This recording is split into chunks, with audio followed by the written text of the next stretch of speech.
Eddie, do you want to lead us? Sure.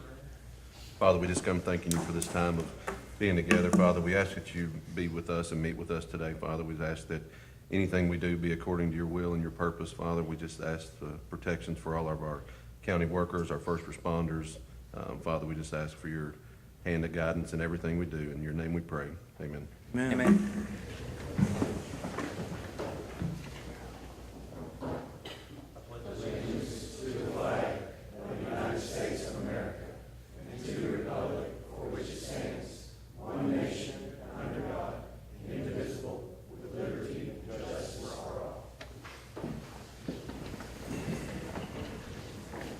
All right, I think we got everybody.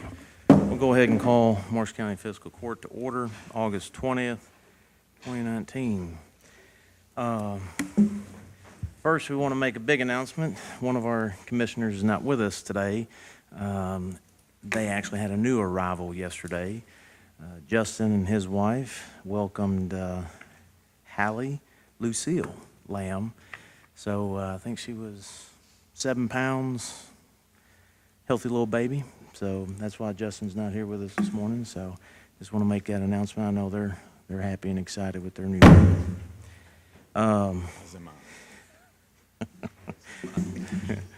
We'll go ahead and get with guests. I see Brian's here. You want to come on up and talk to us about the ambulance bid? Good morning, everyone. Morning. Morning. Good morning. Bring this down to my level.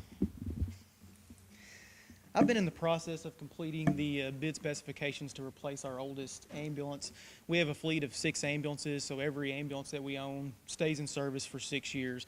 At the end of 6 years, each ambulance has greater than 200,000 miles on it. Those are not easy miles, those are hard miles. So a lot of times as they end near the end of their life, we have a lot of mechanical issues out of them. So what I've been doing is putting together the bid specifications to remount our oldest truck. I've given you guys some material that has a picture of what we'll be doing with our new truck. Met with the judge about the budgeted money. As far as my understanding is that the money has been budgeted for the replacement of an ambulance. In addition to the ambulance, we're also looking at installing a striker power load system in the ambulance. This system is a system that helps lift the stretcher, so it takes a lot of the lifting off the employees once the patient's on the stretcher. This stretcher is also compliant with the new stretcher fastening requirements that are required for cot fastening within ambulances.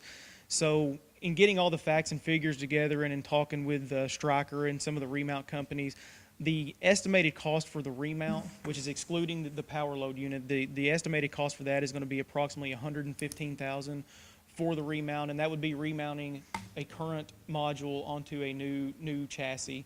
In our specs, we've called for a 2019 or newer chassis, so that would be on a brand new chassis. The cost for the power load system is approximately $26,000. Giving us a total cost for the replacement or the remount of that truck with the power load unit would be around $146,000. There's kind of 2 ways that we can do it, and I was going to kind of leave it up to you guys however we wanted to do it. We could spec the power load system into the truck, or we can do them as 2 separate purchases. I have a quote. I mean, I don't mind doing it either way. I mean, whichever way we do it, the end result is we're still going to get one put in our new truck. So, I mean, as far as however we do it, it doesn't really matter to me. Okay. And I think just so the court understands, we've got on their new business conservation district invoice. We had budgeted $40,000 for that. The invoice came in extremely less than $40,000. So the striker load system, that $26,000, those monies we could pull from, it's actually in the road department budget. But once that invoice is approved for the conservation work that was done, those remaining dollars we can use for the striker load system. So that's where the funding would be. But what do you suggest? I mean, to me, it's 6 in one hand, half a dozen in the other. I mean, I've already got everything kind of laid out to where we'll just do it as 2 separate purchases. I didn't put it in there that way I could kind of be clear as to that we're buying 2 pieces of equipment here and not just trying to basically try to sneak something in there. Sure. and like I said, I mean, the estimated cost is going to be 146, which is pretty decent, because I know back in 2013, whenever we did 2 completely new builds on an ambulance, we were looking at right around 130,000, I believe. So remounting saves quite a bit of money and allows us to remount a good module onto a new chassis, and plus gives us a little room to where we can actually have a little extra funds to buy some needed equipment that we have. Okay. So basically today, kind of what I would need is just the court's approval to begin the process, to run the ad in the paper and get all that going. Okay. Brian, would it be possible to bid that both ways and see what's cheaper? We could, yeah.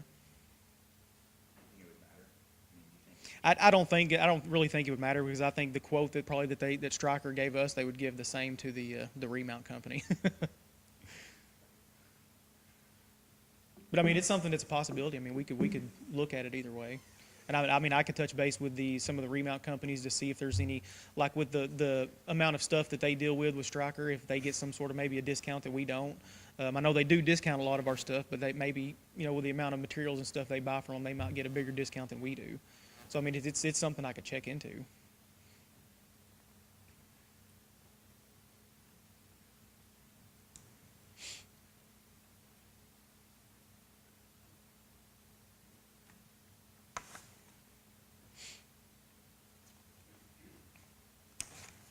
Yeah, so the total, if we were to take the 25,955.43 plus the invoice that we're going to be talking about here in a second, is 37,098.63, which we have budgeted 40,000. So I would think that if that's something that we're going to do, we would have to take action on the load system, that we would pull those monies from what we budget in the road department. So there'd be 2 things that we would do. Yeah. So, you guys fine with that? Yep.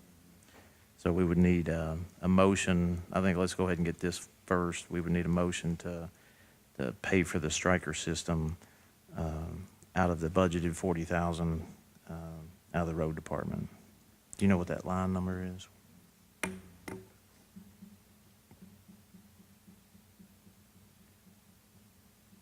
That way we at least take action on where the monies are coming from. Sure.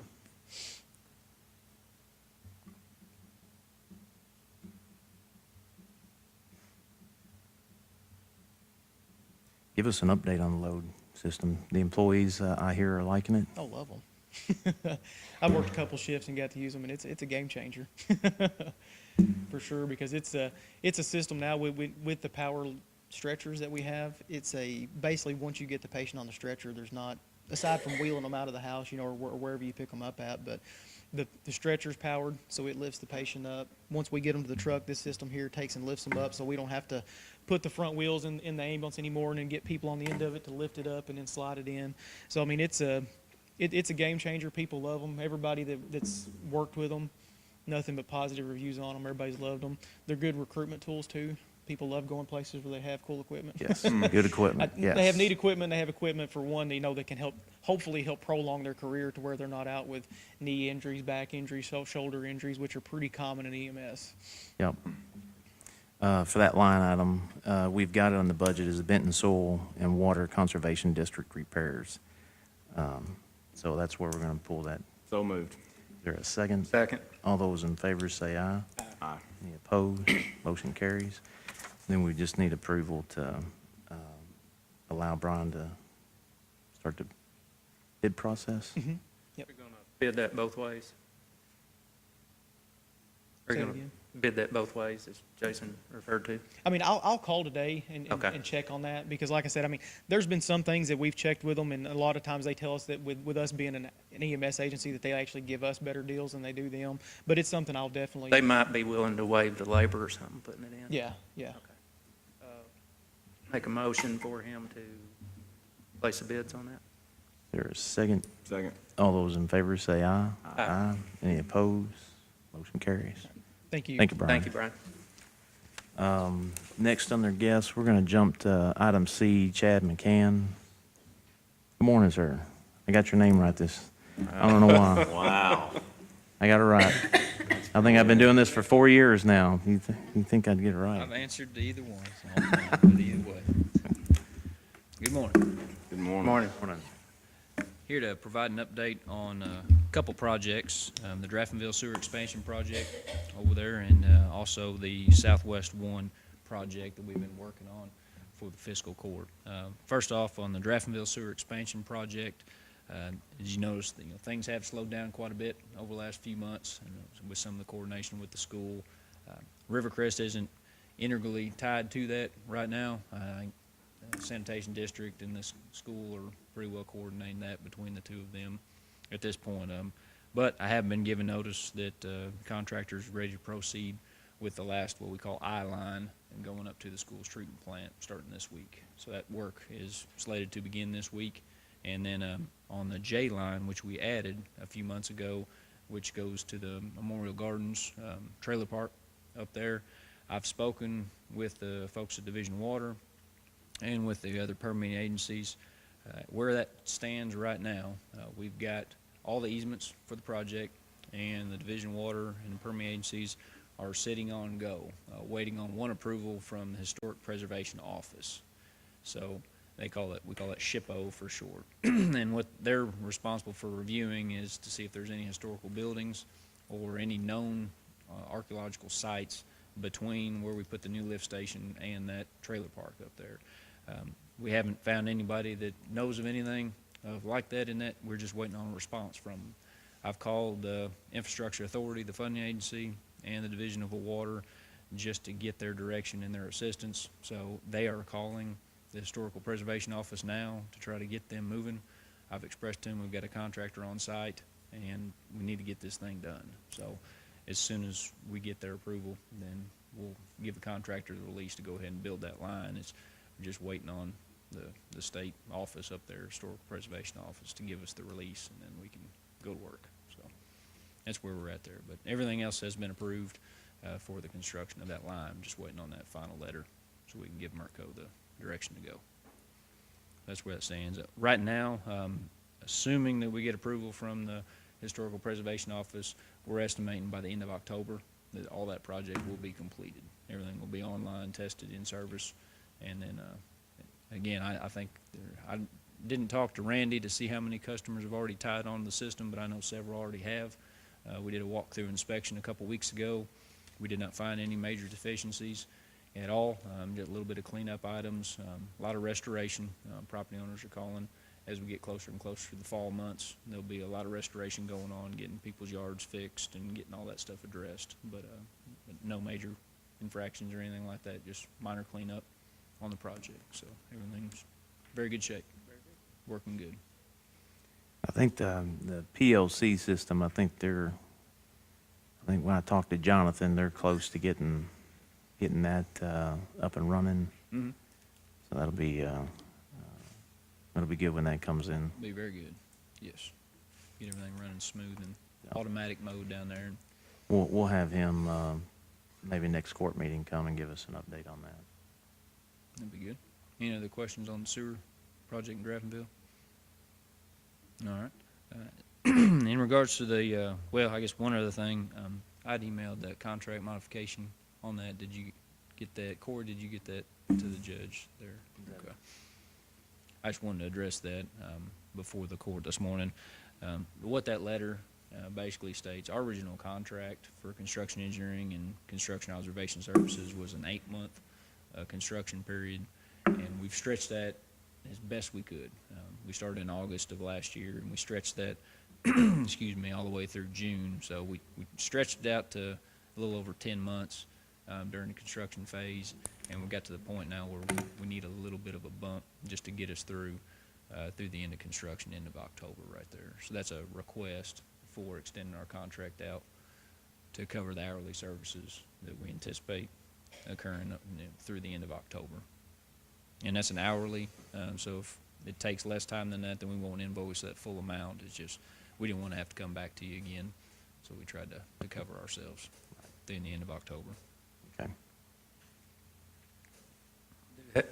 I do have a question on that. If they drag their feet on the approval for the expansion to the trailer park, is Is that going to affect this number, or is that not going to? We won't have time on site. Okay. So it's an hourly thing. So Okay. if they don't get approval, we're not going to have folks on site working on the Okay. project. So Very it good. shouldn't incur any more costs. It pushes things down the line. We're trying to get it while Merco's got their equipment on site. We don't want them to move off site and then have to mobilize again to get their equipment over there. And that's what we're trying to avoid right now. And we've expressed that to all the permitting agencies to let them know it's pretty important that we get this done right now. Good time to cross the creek right now, nice and dry.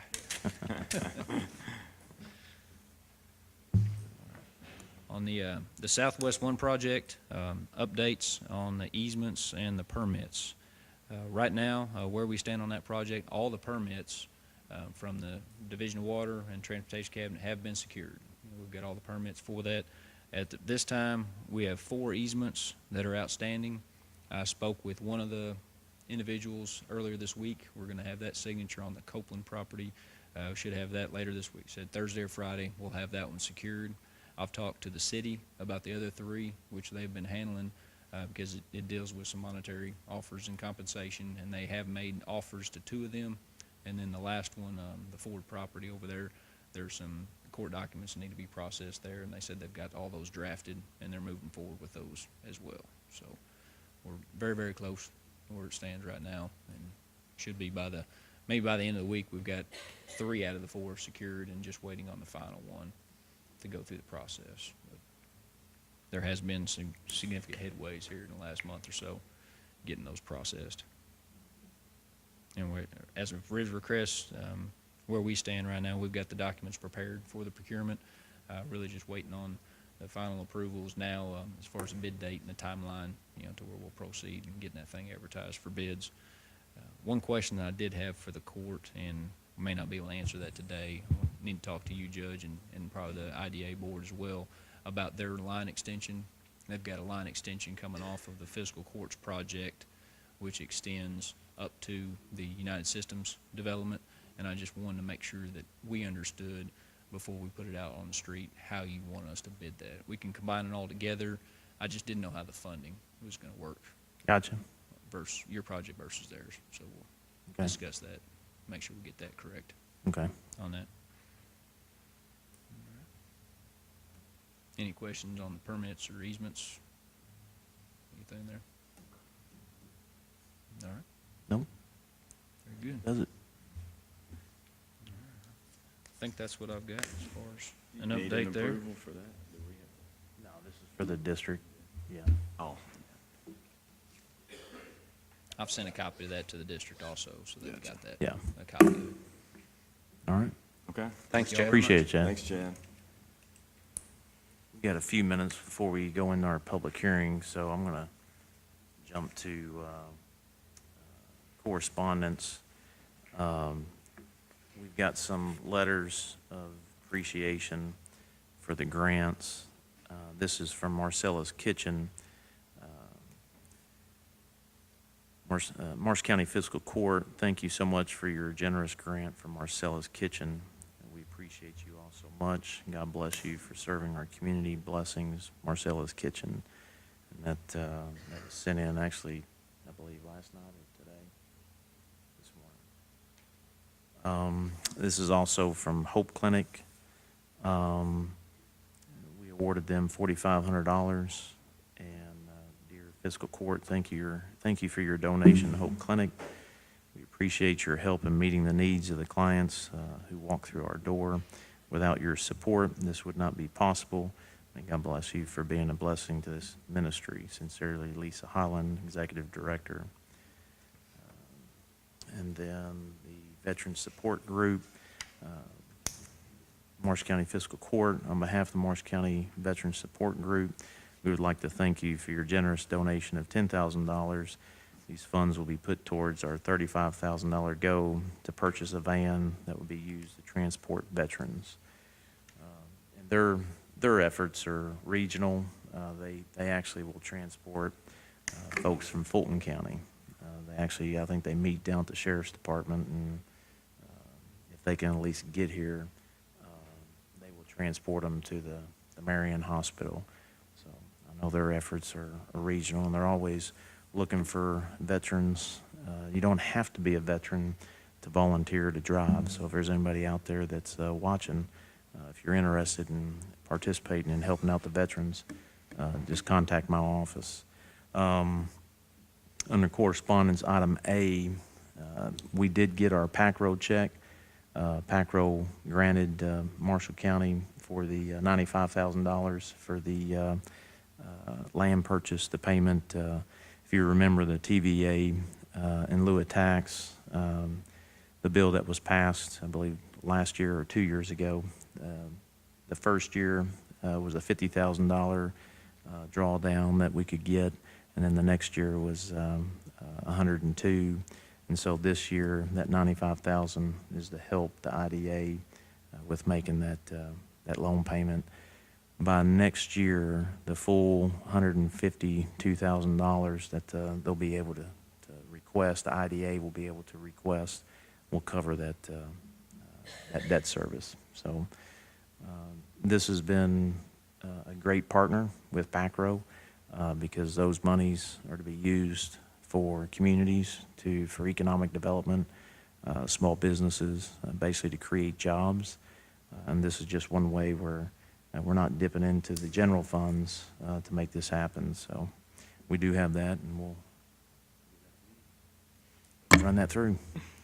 We've got 12 o'clock. Or I'm sorry, 10 o'clock. We'll go ahead and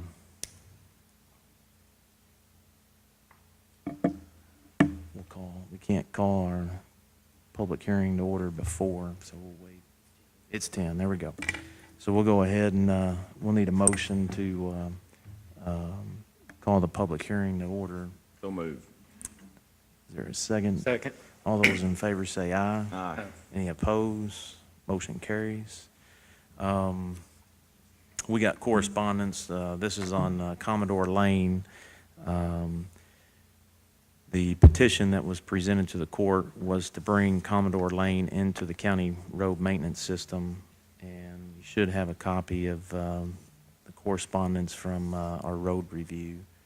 I'll just go ahead and read this. This is in reference to Commodore Lane petition to enter county maintenance. A petition was submitted for Commodore Lane to enter county maintenance as a new roadway. The following is a report on the findings by the road reviewers appointed by the Fiscal Court. Commodore Lane is located off of Scale Road, 0.55 miles north of the intersection of Scale Road and U.S. Highway 68. The roadway is located in Riley Ridge subdivision, Plat F-275, with an established right-of-way of 40 feet and 60-foot cul-de-sac radius of 60 feet. The roadway was established as a private road in November of 2013, with the first address being established in January 2014. A surface coat is not present on the roadway. A base coat in deteriorating condition currently exists. No documentation was provided to determine the thickness of the base coat or the road bed, but I think Wendy will speak on that here in a second. The road shows signs of underlying soft spots that are resulting in the breaking and rutting of the asphalt. Little to no drainage has been provided along the roadway. The roadway does not have a crown to direct surface drainage, and no ditching is present to direct the runoff. Of the 9 entrances located on Commodore Lane, none have driveway culverts. No culvert has been installed at the connection of Commodore to Scale Road, a state-maintained roadway, while ditching is present along Scale Road. A bridge crossing an intermittent stream appears to be sized adequately. No visible signs of debris is present, indicating a backup of the water as it passes under the roadway. Attached is a report from the County Road Department detailing areas of concern based upon the requirements of roads set forth by the Fiscal Court resolution dated July 11th, 2016. Commodore Lane does not meet the minimum requirements for a new roadway due to the above stated concerns. And that's Casey Counts, Wendy Greer, and Andrew Lepisto. Do you want to talk about that issue? Yeah, I had them go out yesterday, and they actually drilled the road in 3 locations, and the first 2 on the asphalt, the base that was down, measured the 2.5 inches that's required, but back at the end of the road, at the cul-de-sac, it only measured 1 3/4 inches. So, and it's already breaking up back there from the garbage trucks and stuff that's using that road. Also, it needs ditches on the road for drainage. There's 3 driveway culverts that need to be installed and a cross culvert that needs to be installed for it to drain properly. And this is the road department's recommendations to meet the county road resolution. We listed some suggestions. A 12 by 45 driveway culvert at 34 Commodore, a 12 by 26 driveway culvert at 186 Commodore, a 12 by 26 driveway culvert at 290 Commodore, a 12 by 26 cross culvert between Jameson and Glen residents as base asphalt installed. Ditches will have to be installed on the roadway for it to drain properly. The road was, well, she just mentioned the road was drilled. So with that information, talked with council, the parties that petition, they will make these recommendations, or these recommended changes. They will actually make those changes. I think we're not taking action today, but we just wanted to bring this to the court's attention, that they currently do not meet the road resolution, but they do have intentions to meet those expectations. So, since it's a public hearing, those in favor for, is there anybody in favor for? Is there anybody in favor for? And is there anybody in favor for? Okay. Is there anybody against? Is there anybody here against? Third time, is there anybody here against? Okay. As far as the public hearing, we've met the requirements for and against. Any other questions? We don't take any action. I do have a question on the recommendation. Are those requirements or recommendations? I know in the past on, To meet our specs, they would have to do the required things. okay. So they'll have Meet the to specs. come back, do the petition again, and then you go back out, or can you just go back out after they've? Well, I think they're gonna get it done pretty quickly, right? Right, that's what they said. Okay.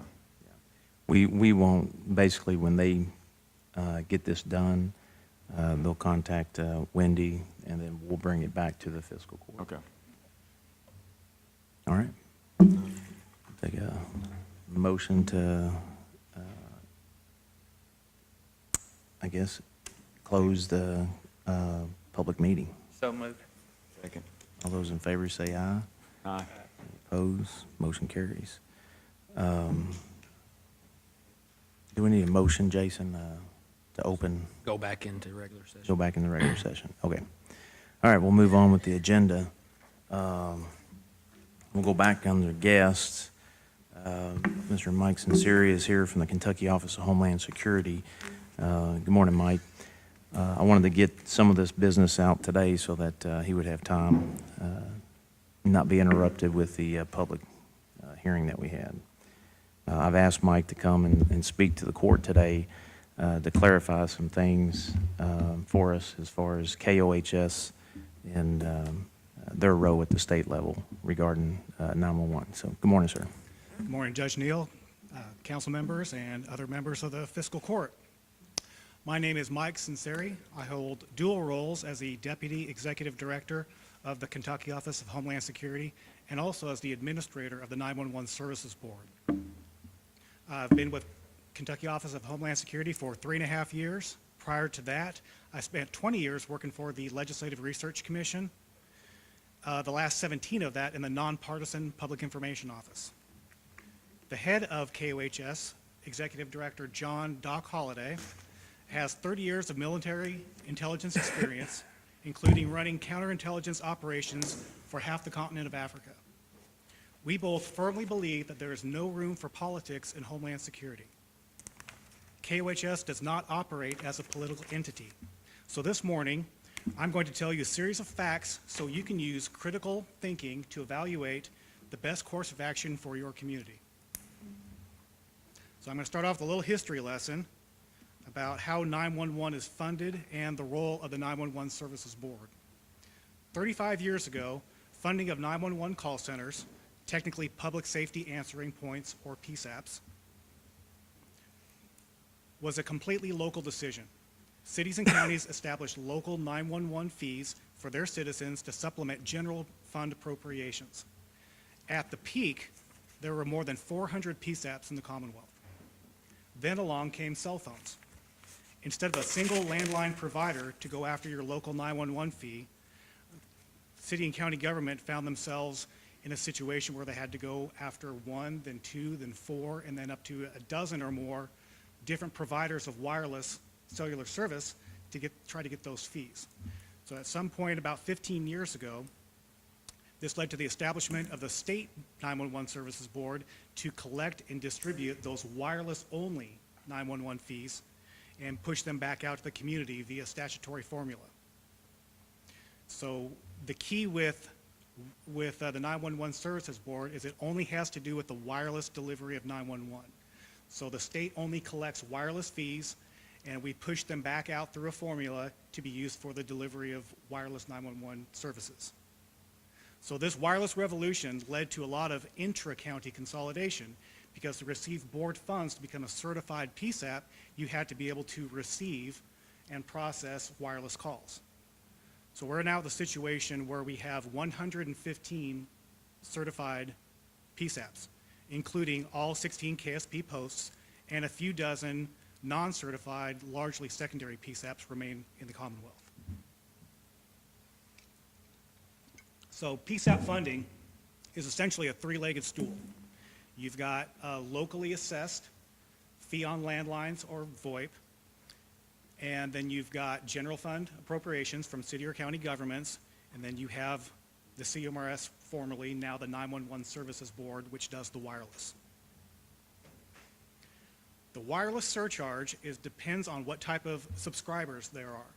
So most people have a monthly cell phone plan where they get a bill every month, and you pay 70 cents per month as part of your wireless ongoing contract you have with AT&T, Sprint, or Verizon. Then there's also, beginning in 2017, there was implemented by statute a transaction fee for prepaid wireless. That is a pay-as-you-go. You get a phone, it may have 1,000 minutes on it. When those minutes run out, you either go online or go to a website, pay a fee, re-up those minutes or data, and you pay a fee of 93 cents per transaction for prepaid subscribers. Now that's collected at point of sale at the retailer, and that's remitted to the Kentucky Department of Revenue, and then is pushed over to the board on a monthly basis. So that is what makes up funding of wireless. So of the monies that are received from wireless to the 911 Services Board, here's the breakdown of where those go. First off, 95 cents of every dollar collected goes right back to local PSAPs. And the funding formula is as follows. 2.5 cents of every dollar goes to the administration of the board. 2.5 cents of every dollar goes into what's known as a carrier cost recovery fund. That is used to reimburse the providers for the infrastructure they needed to build up to deliver wireless calls throughout the Commonwealth. 10 cents goes into a competitive grant fund, which the certified PSAPs all submit proposals if they elect for equipment that they hope to get funded through a grant. So that leaves 85 cents of every dollar. Now that 85 cents, that's equally divided into two pools. Half of it is known as a prorated or pro rata fund, where every certified PSAP gets the same exact share. And that's a way of balancing haves and have-nots, more urban and rural. The other half of that pool goes into a call volume fund based on how many wireless subscribers are in your jurisdictional area, which for most folks is a county. Goes into a calculation to determine a value for every one of those subscribers. So that is a method that allows more even distribution of the wireless funds. Otherwise, your major metropolitan areas would take up a vast, overwhelming proportion of the funds. So how are those used? Statutes and regulations dictate allowable expenditures of 911 Services Board funds. Basically, board funds can only be used to assist PSAPs in the processing of wireless 911 calls and the delivery of 911 service. All right, so let's talk a little bit about the evolution of funding. So wireless, as you can imagine, continues to increase. As far as the 911 Services Board, we have had record revenues for the last 5 consecutive fiscal years. It's gone from $26.5 million in fiscal year 2015 to $34 million in fiscal year 2019. Now, the largest reason for that increase in funding is the new method of collecting those fees from the prepaid subscribers. And that was that 2016 legislation I talked about a moment ago. That went into effect in 2017. Now, that methodology for the prepaid folks has been fully implemented. We're at about 98, 99% fulfillment of that potential funding pool. So we fully expect revenues to flatten from this point out. The cell phone market has become saturated. Most everyone has cell phones. There will be some continued expected growth in that, but the large spike that we've seen in the last 10 years is definitely flattening out. However, the 911 funding picture isn't rosy for all. As wireless fees have increased, landline fees have plummeted, which I'm sure you've seen locally, leaving funding gaps across the Commonwealth, as most local 911 fees are higher than the portion of the wireless surcharge that you get back from the board, especially in the more rural counties. So what's next in 911? There's an exciting technological revolution taking place. It's known as Next Generation 911, or NG 911. So the first revolution was the transition from landline to wireless, and now we're seeing this new technology come into place. So to demonstrate that, I'm a visual learner, so I like to use visual aids. So I'm going to show you where we were and where we're going. This right here is the duck phone. Came out in the mid-'80s. At the time, it was cutting-edge technology. It had push buttons, and you could dial 911 with it. When it rang, it quacked, and the eyes light up. That was about as cool as technology got in the mid-'80s. I think Kurt had one of those. And it still works, by the way. Kurt still got one. Now, this is where we are today, the smartphone. This can call 911. This can call 911. This can text 911. This can send photos to 911. This can send videos to 911. So this is the easy visual representation of what Next Generation 911 is. Now, a lot of people will say, okay, so Next Generation 911 is sending text and photo and video. Well, that's a part of it, but the real basic definition of NG 911 is connected IP network. So think about it as we transition from a home PC to a network in a business environment. In a business environment, a networked environment, all the workstations are connected. And in some cases, you have basically a dummy terminal with a central processor processing all of the heavy workload for your network. And that really is the core of what NG 911 is all about. So I'm going to give you an example of something, a terrible tragedy that happened just a couple years back. There was a fire that swept through Sandy Hook's emergency management building, which also housed their PSAP, and destroyed the PSAP. Luckily, no one was injured. But that's a very small rural community, and it's actually a non-certified PSAP. And their response, the only thing they were able to do in that crisis was they had every 911 call in the county forwarded to the personal cell phone of their 911 director. Now, is that how you want 911 to operate in a crisis? In an NG environment, every system is connected, it's all networked. So if you have an incident that happens in one county, in one PSAP, one city, those calls can be instantly transferred to anywhere else on the network, whether that be the next county over, 3 counties over, or the other side of the state. Or even as it expands, could be to a border state. So that's, in a nutshell, where we're going. Now, for this to work, it's all contingent upon GIS mapping. Because in an NG environment, every call comes across with an X and a Y coordinate. X marks the spot. And those calls are routed based on their coordinates, which is known as geospatial routing. And under that, for example, I went down to Tennessee, which they were the first state to adopt Next Generation 911 on a statewide level. Now, that's wonderful for them. Being a pioneer and a trailblazer, can be great in some respects, and it can be challenging in others. They spent a tremendous amount of money to establish their network, some tens of millions of dollars. They started about 10 years ago. They just this year are switching their entire network from what they built over to a nationally hosted solution because it's cheaper. Now, a lot of other states benefited tremendously from the knowledge that they gleaned based on Tennessee going through their exercise of establishing next generation 911. But those of us who are following a little bit farther behind are going to be able to do the same thing for a lot less money.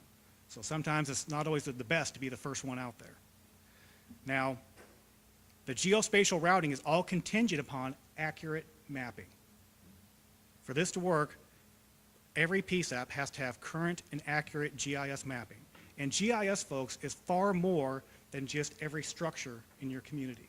That would represent one layer. Your roads would represent a layer. Dozens, if not hundreds, of valuable mapping layers exist.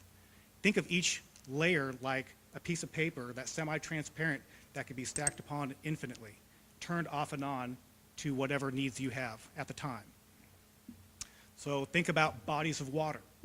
Anytime a toddler goes missing, there's a decent chance that they're heading for the nearest body of water. How valuable is that to have mapped in your PSAP's mapping software? Firehouse, police stations, emergency medical services, critical infrastructure, your manufacturing facilities, power plants, school classroom.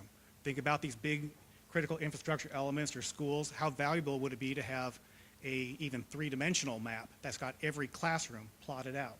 So your dispatchers, your telecommunicators can provide real-time, accurate information to first responders in an emergency. Bike trails, fire hydrants, hiking trails. Think up in the Red River Gorge. How valuable is it to have a point on a map in the middle of a forest versus this is Oxier Ridge Trail, mile marker 3.2. I talked too much, my screen went to sleep. So to prepare for Next Generation 911, Kentucky as a state applied for and just received last week a multi-million-dollar federal NG 911 grant to build statewide GIS capacity. So the federal grant was $2.3 million. It required a local match of 40% of the total project value, not 40% of the $2.3 million. So that requires a contribution of $1.55 million, and that is going to be funded through the board's administrative fund or hopefully this next session at Kentucky General Assembly appropriation, but it is not coming out of the pool that funds your PSAP on an ongoing basis. So the project total is $3.85 million, which is a considerable amount of money, but it's just enough to allow to build the foundation of what we need as a state. And it's going to be all used on a statewide level. Now, along with this statewide mapping, because we believe in local control, it's going to fall upon local PSAPs to develop their mapping. And I know a lot of folks are in great shape with their GIS mapping. There are those who are behind. I was talking some months ago at an area development district down in, I won't say what part of the state, and they were talking about how they're really close to having their last county in their district mapped. And I said, well, how long did it take you to do that? And he said, 4 years. So how accurate is that data from the portion they started 4 years ago versus when they're completing it 4 years later? Mike, I got a question on that. Absolutely. We fall into that same category. We're behind on our GIS mapping. What would happen if we don't meet that requirement? So as part of the grant, we developed a state plan for how we're going to spend the grant. And part of that is the adoption of what we call next generation mapping guidelines. And so each PSAP has to be recertified every year. So we are rolling out in steps enhanced requirements for every PSAP to remain certified. The first step is the map, the PSAP boundary, your service area essentially, and a layer for each of your types of response, law, fire, medical response. And that's something that's already been a requirement of the board. It's never been enforced, however, because the board never had a means of interpreting the different data sets they get from the 115 different PSAPs. But as part of the grant, we're going to be putting out an RFP for a GIS integration solution, basically a third-party contractor who's going to take everyone's mapping submissions, quality assurance, quality control, and then stitch them together to form a statewide map. For the first time in the history of Kentucky, we will have true statewide mapping. And the first phase of that is just the PSAP boundaries and the emergency service boundaries. Next will be road center lines, and then after that will be structure points. And that's going to be a big step for a lot of people, which is why we're rolling it out over a period of years. The first deadline is October 31st. That's just for the PSAP boundary and the service boundaries. The next deadline is July of 2020, which will be road center lines. And then in July of 2021 will be structure points. And that is when that's completed, we will then have a full picture and be ready to look at the next step, which is building that network to connect it all together. Does that answer your questions? Yes, and I think just to remind the court, that was the presentation that was given to us as far as our GIS mapping for, and I believe that would fall into the 2021 deadline with this structure. We got a lot of work to do. And one of the key things of this is for it to work, you not only have to have an accurate map the day you turn it into the board every year, but you have to regularly maintain it. We are recommending that every certified PSAP update their maps monthly. We're requiring them to update it quarterly. And for those of you who know, and I'm sure 911 director would concur, monthly is probably a minimum of what you really want to do. How Especially many- when you get to the structure point level. Yes, sir. Do you know how many PSAPs there are in Kentucky? So there are 115 certified currently. And Mike, when you say certified, that equates to money. That equates to they are receiving 911 Services Board funding because So- they meet the wireless requirements. And for them to continue to receive CMRS money, which is the board used to be called, they will have to meet the new guidelines. And we are providing, that's why we're providing a lengthy timeline to adopt the standards, and we're also pushing for the first time grant money to GIS development. However, it's going to be incumbent upon the locals to maintain this. We can provide one-time grant money to kickstart an effort, but folks are going to have to get together, they're going to have to collaborate to come up with a strategy of how are we going to do our GIS on an ongoing basis. Because if you don't have accurate mapping, you cannot geospatially locate calls, the whole system doesn't work. And the states that have gotten so enamored with building the fancy network, there are states that have had a network for years, have not pushed a single call across it because their maps aren't good. So we have taken advantage of knowledge of what folks have ever gone through, and we determined on a board level, we're going to get our mapping rock solid, and then we're going to build a network to connect it all together. Is this 3.85 million you referred to, is it likely to be split 115 ways? Absolutely not. That's an excellent question, sir. This is going to be used for the statewide portion of it. This will pay that GIS integration provider to do the quality assurance, quality control, and stitch all that data together on an ongoing basis. So that's the statewide level. A portion of that could potentially go towards the competitive grants that we do every year for local acquisition of GIS information, but it's going to be upon the locals to determine their own GIS strategy. And when you say competitive, it's just like the grants that we were just awarded. We had to identify sustainability moving forward. That's So- an absolute requirement, right? Because with 115 certified PSAPs, the board simply cannot afford to fund every project for everyone. Grant money should be one-time boosts to establish either a new protocol, a new capability, and we grade heavily applications based on a sustainability plan. Are you able to provide a funding for this new technology, new equipment on an ongoing basis? Because there's just not enough money to spread around.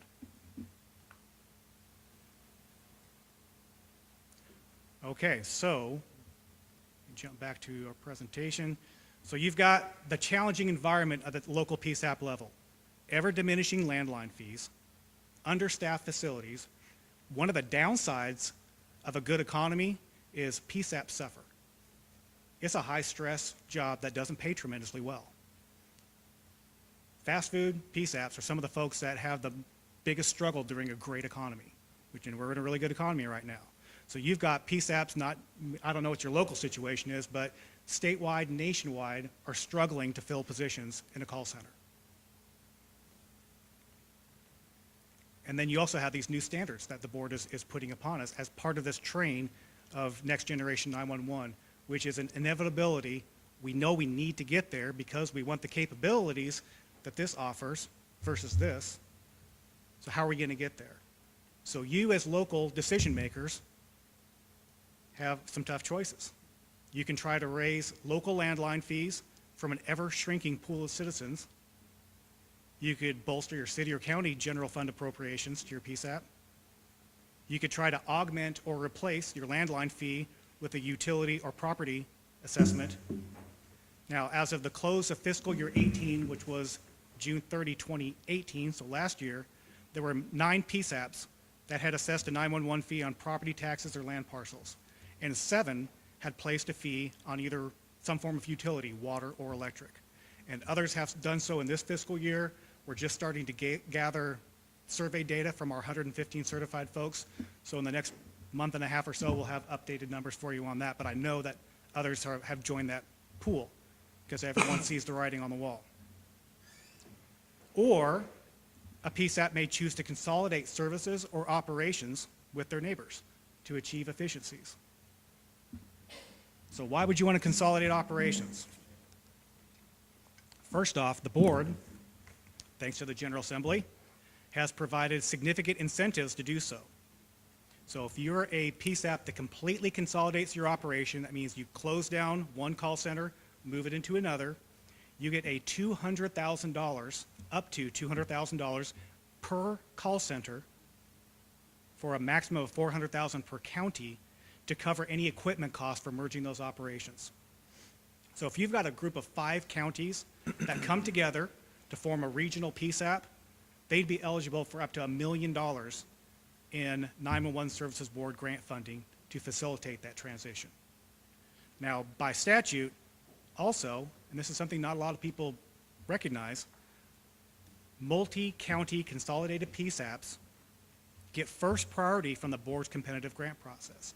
So that grant pool of 10%, which is capped at $3 million a year, every year, if you are a multi-county consolidated PSAP, you are first at the trough, first priority. And right now, anyone care to venture how many multi-county consolidated PSAPs we have? Is it 2 or 3? Well, there are 2 that combined into one. Okay. So Garrett and Lincoln County, they combined to form what they call Bluegrass 911. And that is the only true consolidated entity in Kentucky, even though the incentive doubled in 2016. Now, there's been a lot of intra-county consolidation. Some folks, especially up in northern Kentucky, might have had 15, 18 PSAPs 5 years ago. They've consolidated now into one. But there still hasn't been a lot of inter-county consolidation. Now, another benefit of consolidation is that formula we use, half goes into prorated equal share for all, but the other half, 37.5 cents of every dollar, goes into the volume-based pool. So you get the benefit of pooling all that volume together. And you get to keep your PSAP share. So you don't lose a share by consolidating. So all the same amount of money that was going to fund 2, 3, 5 different PSAPs can be combined into one center with no loss of funding at a board level. Mike, if I understood correctly too, the consolidation, like the example, the 5 counties eligible for $1 million, that's a one-time payment, if you will. Right, that's one-time payment for equipment costs, not to pay personnel, But ongoing, but it's, yeah, one time. But it's not, and I think that's important for us to understand because it's not for sustainability, because some of this equipment, what I've seen over the past several years is it's expensive. So this is a one-time opportunity for consolidation, but you still have to have that sustainability piece. Absolutely, right, in the new ever-changing environment. Now, having worked for the legislature for 20 years, I understand the politics of consolidation. I've yet to meet a local official that isn't 100% in favor of consolidation as long as they're the county being consolidated into, right? That's an easy pitch. Now let's take a quick look back at Garrett and Lincoln County, who went through this exercise a few years ago. because one of the big misnomers is if you consolidate operations, you're going to lose jobs. In the Garrett and Lincoln example, there was no loss of full-time positions. Because in this challenging environment of even getting spots filled, a lot of call centers are relying upon ever-rotating group of part-time staffers to help fill the seats. So what they achieved was they may have dropped a couple of part-timers, but everyone who was a full-time telecommunicator, professional, no one lost a position. Minimum, bare minimum, 2 entities have to go into that, right? Correct. It has to be 2 different counties that Counties or just agencies within a county, can it be to be eligible for the grant, they would have to be in different counties. different counties? And I I think take that what- back. No, you are eligible Tier to 2, combine. the Tier 2, I think would that be correct? The tier system, is that what you're talking about? He's talking about there's 2 different PSAPs within the same county. They actually are eligible once every 10 years. Gotcha. So if you do have a consolidation, get a grant, you cannot start a new PSAP in that same county for 10 years. Because you can't just get a grant, start a new one, ask for another consolidation grant in a cycle. Okay, and that Garrett Lincoln PSAP is in excellent financial health. In fact, they, after getting grants several years in a row, in this last cycle, they did apply for a grant, but it was for something they knew really couldn't be funded by the board, and so they didn't get the grant, and the only reason they didn't get the grant, because it was an ineligible expense. Which county, I mean, in most cases, I would assume there's one county that drives that. I mean, do you feel that was that way in those 2 counties? I don't know the details of the history of it, but right, someone may have been the suitor. Yeah. of the 2, but optimally, you would want all the local folks to come together and determine what is best for everyone. Are those 2 counties, I know nothing about those 2 counties as far as size. Do you, as far as? They're both very rural. Lincoln's a little smaller than Garrett. But Stanford. relatively, Yeah, they're the both same small. size. I'd say in the 15 to 25,000, 15 to 30,000 population range. Someone can probably Google that real quick for me. But both very small rural communities, similar to Marshall County and its surrounding counties.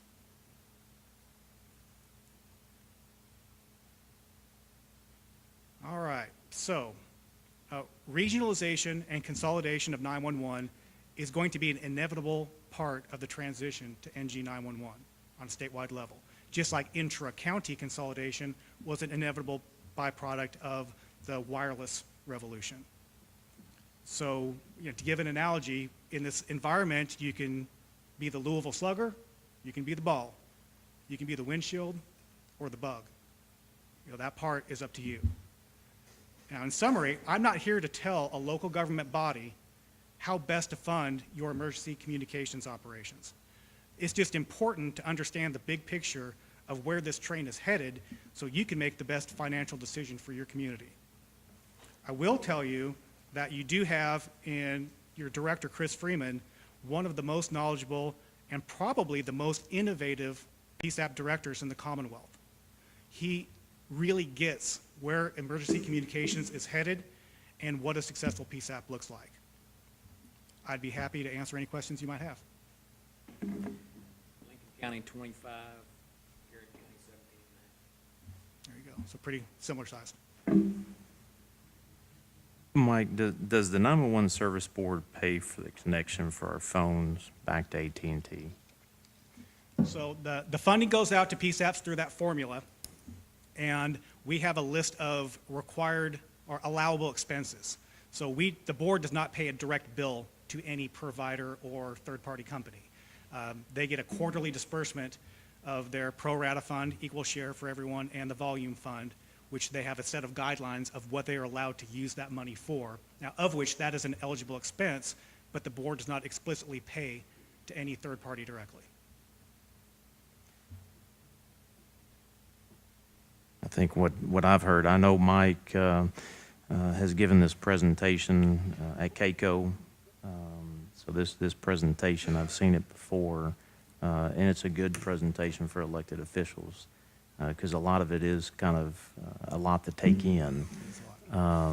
And I think it's important for folks to wrap their head around what their communities are in and where we're going. And I even think that the possibility for us to even get with our General Assembly, our elected officials there, and let them know.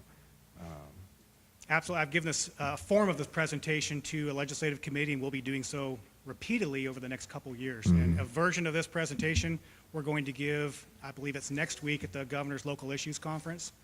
So if you want to get a second dose of this to reabsorb it, you go to that conference. We're doing 2 presentations of basically this next week up in Louisville. And it is a challenging environment. I know that the legislature is highly engaged, the folks that I've been dealing with in this, they understand it.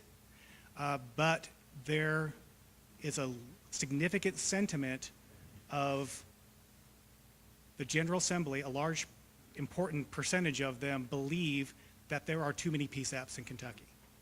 And asking the General Assembly for more money to maintain the status quo is not going to go anywhere. So my challenge is to convince them of the necessity and the direction that we need to go to get from this to the smartphone, and provide them a pathway to achieve where we need to go. Now, I've already heard some pushback from some folks, and I imagine there will be a task force formed of what is the right number of PSAPs to have in Kentucky. It's not my determination to make that, but I know that there are some folks who may be pushing hard for some form of forced consolidation. And what that number looks like, I don't know, but I can tell you that MetroSafe in Louisville serves a population of 750,000. Lexington's 911 center serves a population of close to 300,000. Kenton County serves a population of well over 100,000. So you've got 3 PSAPs that serve 20% of the population of the Commonwealth. So what is the right number? What's the best number? That's not my decision to make, but the folks in the community need to be prepared that that discussion may well happen as part of this request to fund that next generation network that's going to deliver this service statewide. Well, and I think it's important for rural communities like here in Western Kentucky that we do have to start working together. One thing that we're very blessed to be building is an actual center to potentially facilitate that for Western Kentucky. I mean, that's been a view if we're going to adapt to what's coming. It's a wise decision. Yes, sir. You said that there were 7 jurisdictions that had done utility fees, and you mentioned electric. Do you know which jurisdiction has done electric? If you go to the 911 Services Board website, there's, on our last annual report, it gives a breakdown of every PSAP and how they're collecting their fees, whether it's landline and or a supplement. So let me pull that up. So it is 911board.ky.gov. So go to the 2018 annual report and page 53, Appendix C, which begins on page 53 of the 911 Services Board portion of the annual report, which is combined with KOHS. So look for Appendix C, and that'll give you the breakdown of every county, what their landline fee is, and if they supplement it through another means. Does anybody else have any questions? How much for the duck phone? Ooh, I haven't even looked. I think I need to put it up on eBay just to gauge interest. But You need to put it back in the museum.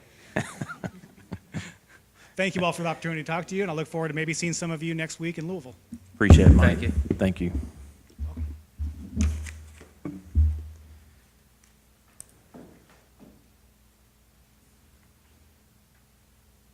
Let's go to old business. We need to approve the minutes, August 6th meeting.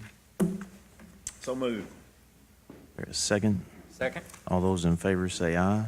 Aye. Aye. Any opposed? Motion carries. Let's see. Item B under old business, judicial building update. Are you guys looking at something? No. I mean, we are, but Looking for the duck on eBay. yeah, we are. So we've had a lot going on in the judicial building.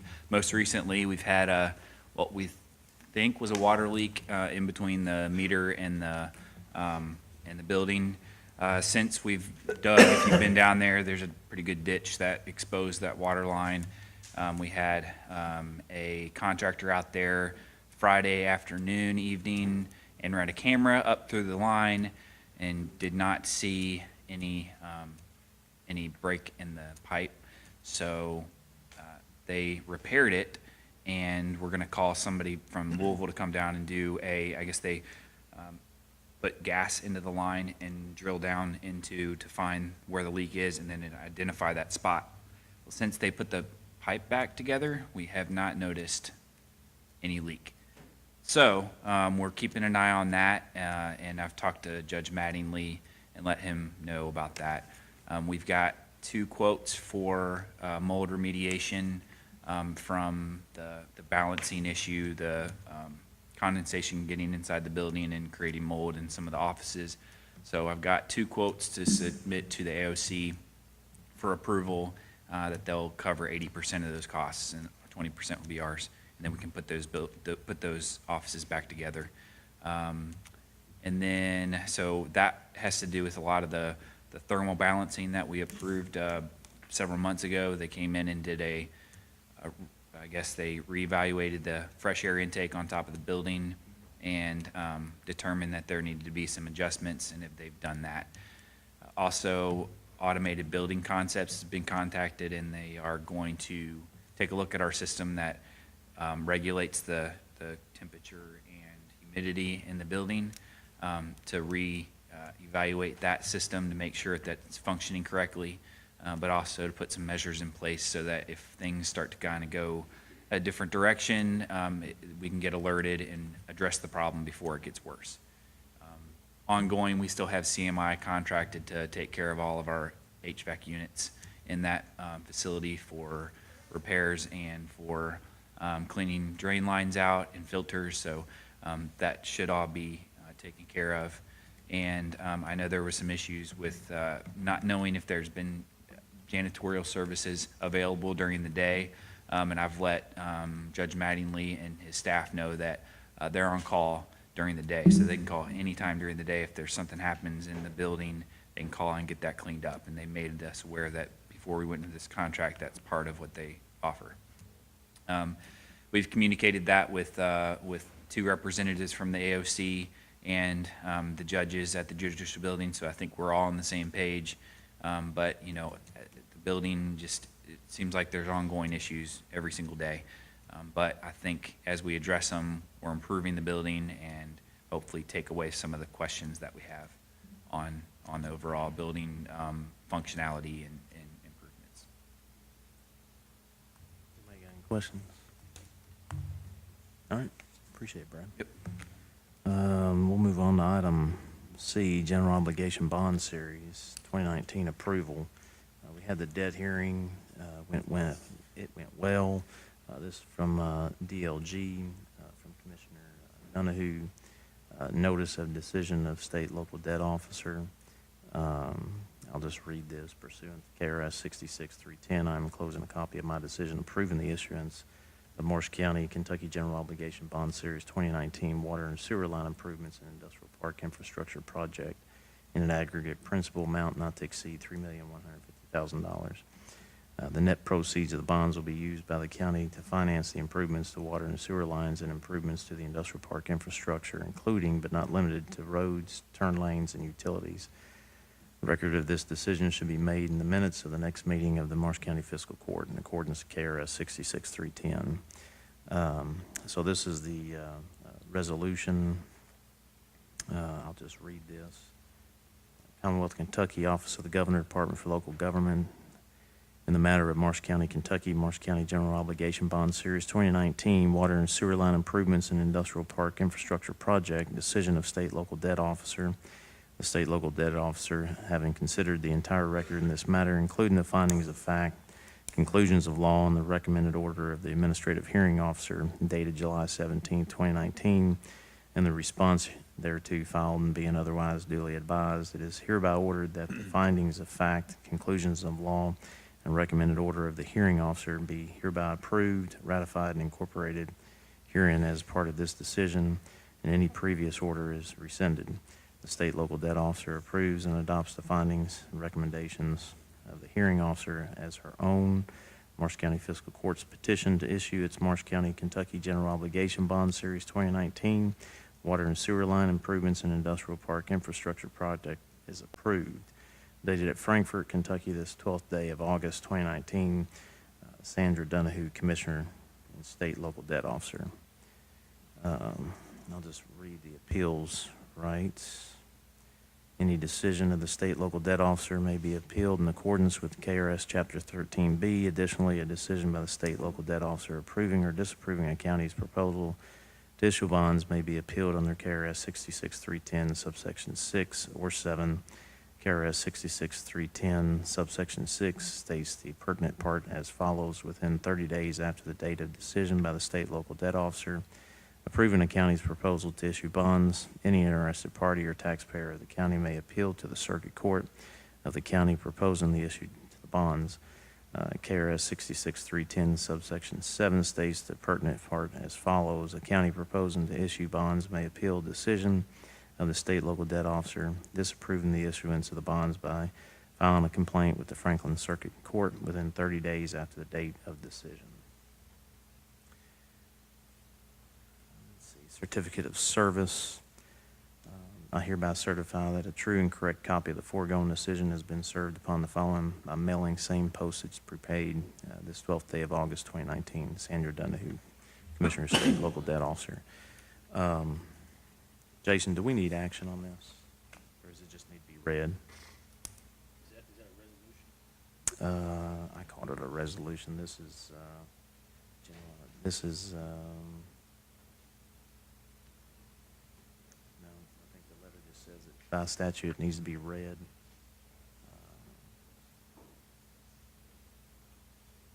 Needs to be recorded. Record of this decision should be made in the minutes of the next meeting. Motion to accept. Okay. Is there a motion to accept so we can record this in the minutes? So moved. Second. Second. All those in favor say aye. Aye. Any opposed? Motion carries. Under new business, the Conservation District invoice.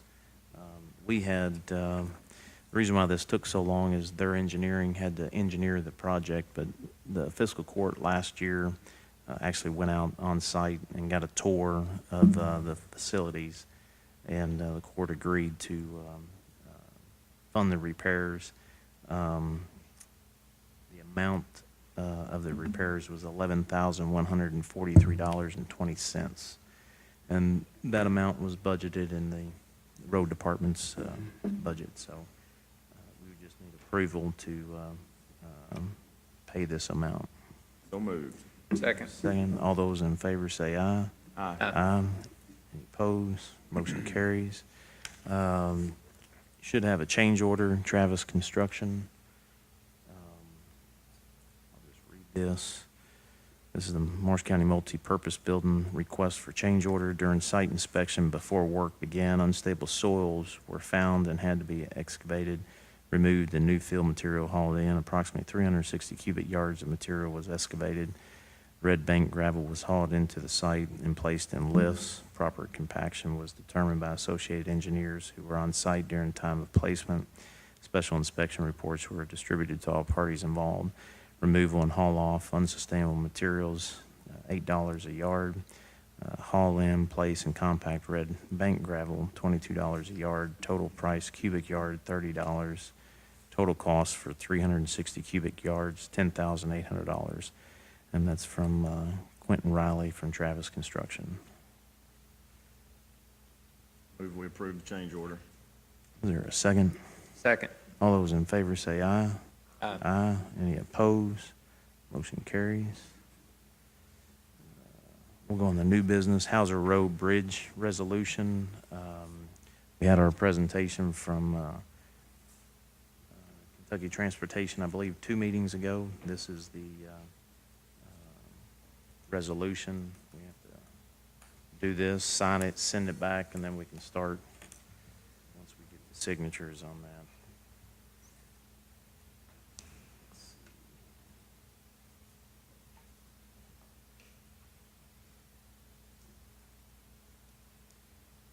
Resolution, Fiscal Court of Marshall County, Kentucky, resolution adopting and approving the execution of a memorandum of agreement between the Marshall County Fiscal Court and the Commonwealth of Kentucky Transportation Cabinet, Department of Highways, in the amount of $677,240 for Hauser Road and the Hauser Road Bridge Project, and be it resolved by the Fiscal Court that the Fiscal Court does hereby ratify and adopt all statements, representation, warranties, covenants, and agreements contained in said agreement, and does hereby accept the funds provided in said agreement, and by such acceptance agrees to all the terms and conditions therein stated.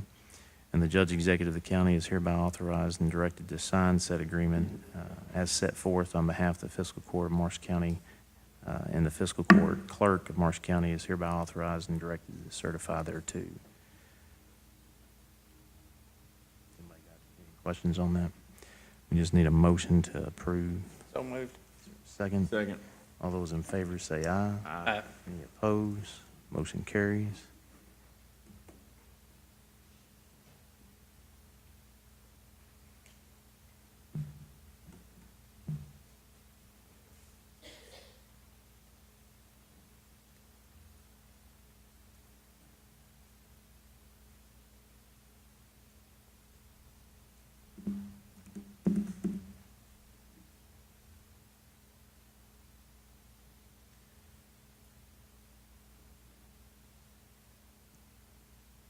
Still have to wait until they sign it before we can actually do any work. So we'll get this expedited back to them as quickly as possible. All right. We'll move on to item D, state deeded property in Aurora. Does anybody have any questions on that? I will say we've got a rough estimate. If we add that to the mowing bid, it'd be two mowers at $90 an hour. I think we can anticipate maybe 5-6 times it being mowed. I think would be an average estimation. It depends on Yeah, the rain or the season. that's what we were talking to Wendy about, is it's almost like, 'cause he doesn't know how much of it's mowable when he goes out there and how much it's gonna be weed eated, so. It's almost like he'd have to go out there, and I understand that, go out there and see how long it takes him with his equipment and men. And, I don't know. Well, this gives you an estimate. He's just basically saying, and this is Atkins Mowing, who's already doing our mowing bid, so 2 employees at $90 an hour and 2 mowers. How many hours did they estimate? Looking at it, I mean, when we went out and looked at it, I'd say easily 2 hours minimum. But then, you know, like what Brad's saying, some of it's going to have to be weed eated. Really, until he goes out there and does it, I don't know that you know exactly how, and I think that's what Michael had said. You'd almost have to go do it and then say, well, this is how long it took us, you know? Is that 90 per hour, is that for both the mowers or each? Yes, it's for both. So the total amount of time he goes out there with his men and equipment. The property itself, we had some folks from Aurora that basically, if you remember, they were wanting to, where that, I call it a park and ride right there when you turn on the 68 off of 80. They were wanting to have some type of a sign put up to where folks that are traveling 80 can actually come into Aurora. So we went out with District 1 representatives and looked at the property itself and discussed the county actually taking that property over so that we can, at the local level, make those decisions. But it's going to have to be maintained, and we tried to get the best estimate that we could as far as the cost for maintaining it, being the mowing and whatnot. But District 1, they've engineered it. You've seen the engineering documents. they're prepared to sign that over to the county. Just need a motion to accept it into our county property? Would that be, My understanding is if we vote to accept it, then they're gonna draw up the deed and get it to us to sign. Okay. So moved. Are there any requirements in that as far as mowing goes, or just at our discretion as far as from the state, on maintenance or anything? no, once they deed it over to us, it's ours, so we can add it to our mowing list. Okay. Second? All those in favor say aye. Aye. Aye. Any opposed? Motion carries.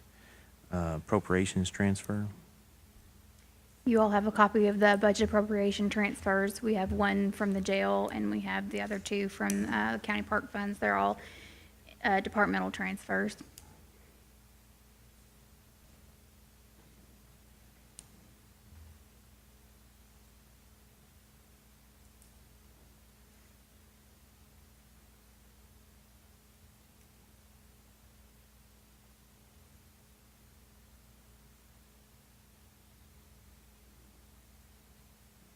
Move we approve. Is there a second? Second. All those in favor say aye. Aye. Aye. Any opposed? Motion carries.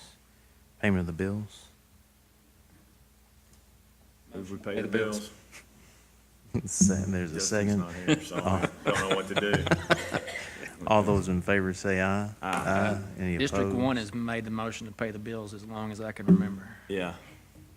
Well, you gotta show up. Motion carries. Come on. Judge, before we Yeah. go into executive session, I think there was some discussion about setting a special meeting. And I Yes. know we have some interested parties here who might want to know when that date and time was. So I was wondering Yes. if we can discuss that now and get them out of here. We need to announce a special call meeting Thursday at 9, because I think you're out of town on Friday. So if Thursday, and that's this Thursday at 9 a.m. I'm in the prosecutor's conference. So I wouldn't be able to be here. For prosecutor's conference. So you're gone the rest of this week. I'll be back Friday. Kevin's out of town Friday, so All day.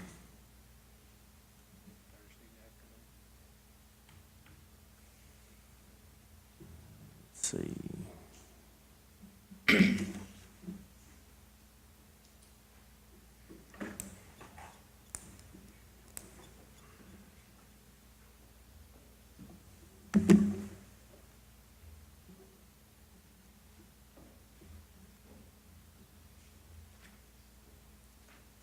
You're leaving today?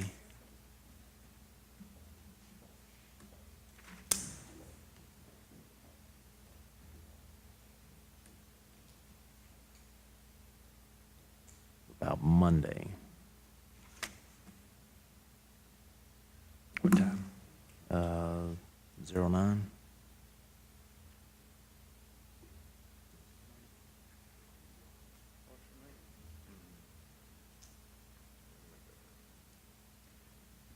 Tuesday would be better. I mean, I can do Monday, but Tuesday would actually be better. Tuesday morning. I'm actually at a conference Tuesday.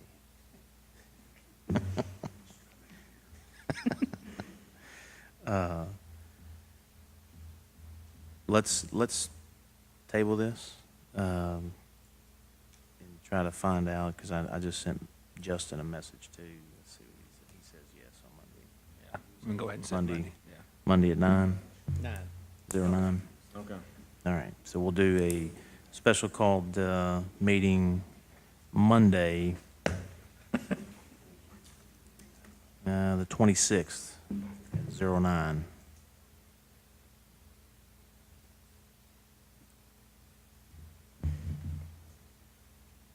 Actually, I have one more thing too. Randy from the tourism office has come to me today and requested some of the transient tax funds.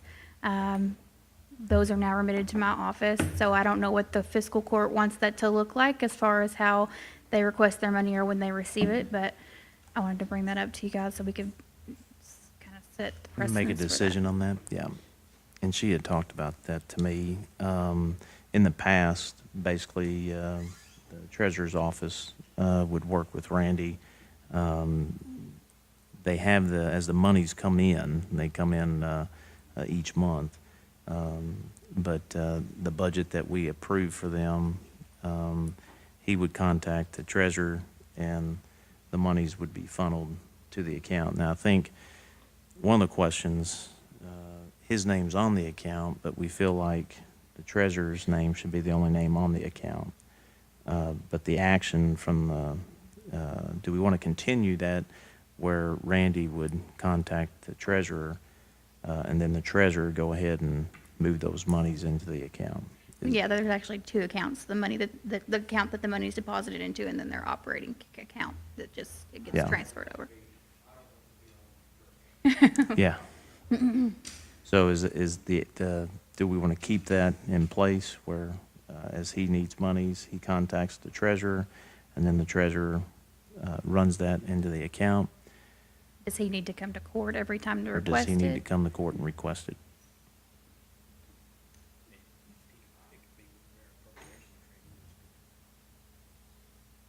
So just include it with appropriation transfers? I mean, that, to I'm m- not the accountant, that's more of a question. Is it it's just usually just once a month, right? That's up for discussion too. How do you, Oh. how, and though What in the has it past, he been? said he would contact Emily maybe every couple of weeks and ask for whatever she had received that month to be remitted. So monthly's good with you, Randy? Yeah, monthly is fine.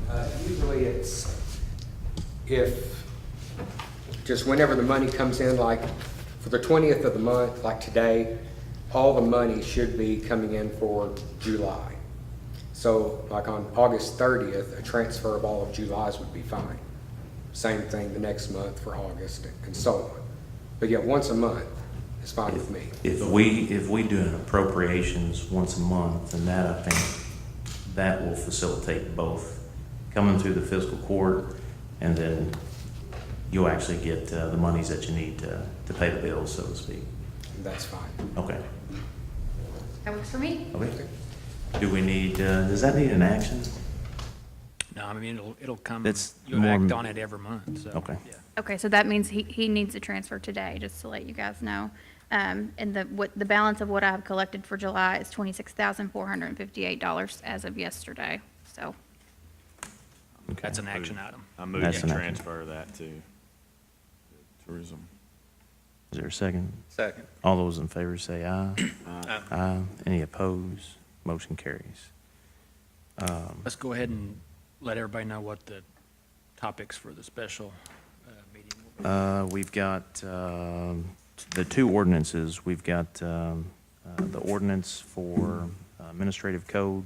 We've got the ordinance for the 911 fee. We've got the 911 budget, and then we've got the host agreement discussion.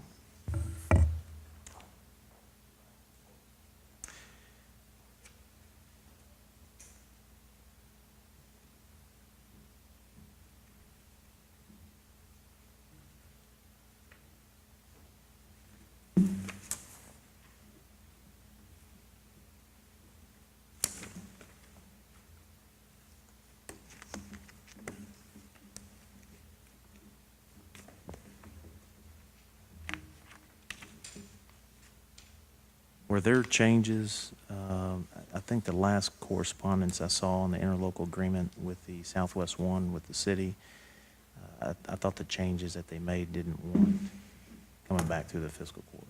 The cities signed their portion, I guess they, I thought we were done with that. okay, so we, I think it's already up, yeah, it's already been sent up to DLG. this is the interlocal agreement, moving forward with plans to provide sewer and water to a project known as Southwest One. There were some minor changes. That was the last email I saw, that there were some minor changes. Not enough to,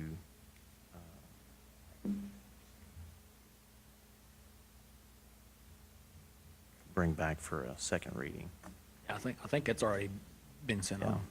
So we'll go ahead and let y'all know the city signed it, the interlocal agreement. That was, I believe, last night. So they've signed it. So I'll sign it and we'll get it. Is Zach going to send this off or are we going to send this off? You sign it and send it across the street. Okay. And let them send it off. All right. We'll do that. Okay. Need a motion to go in executive session. So moved. Litigation and personnel. Second. All those in favor say aye. Aye. Any opposed? Motion carries. Well, we got everybody back. We don't have anything else. So, is there a motion to adjourn? So moved. So moved. All those in favor say aye. Aye. Any opposed? Motion carries.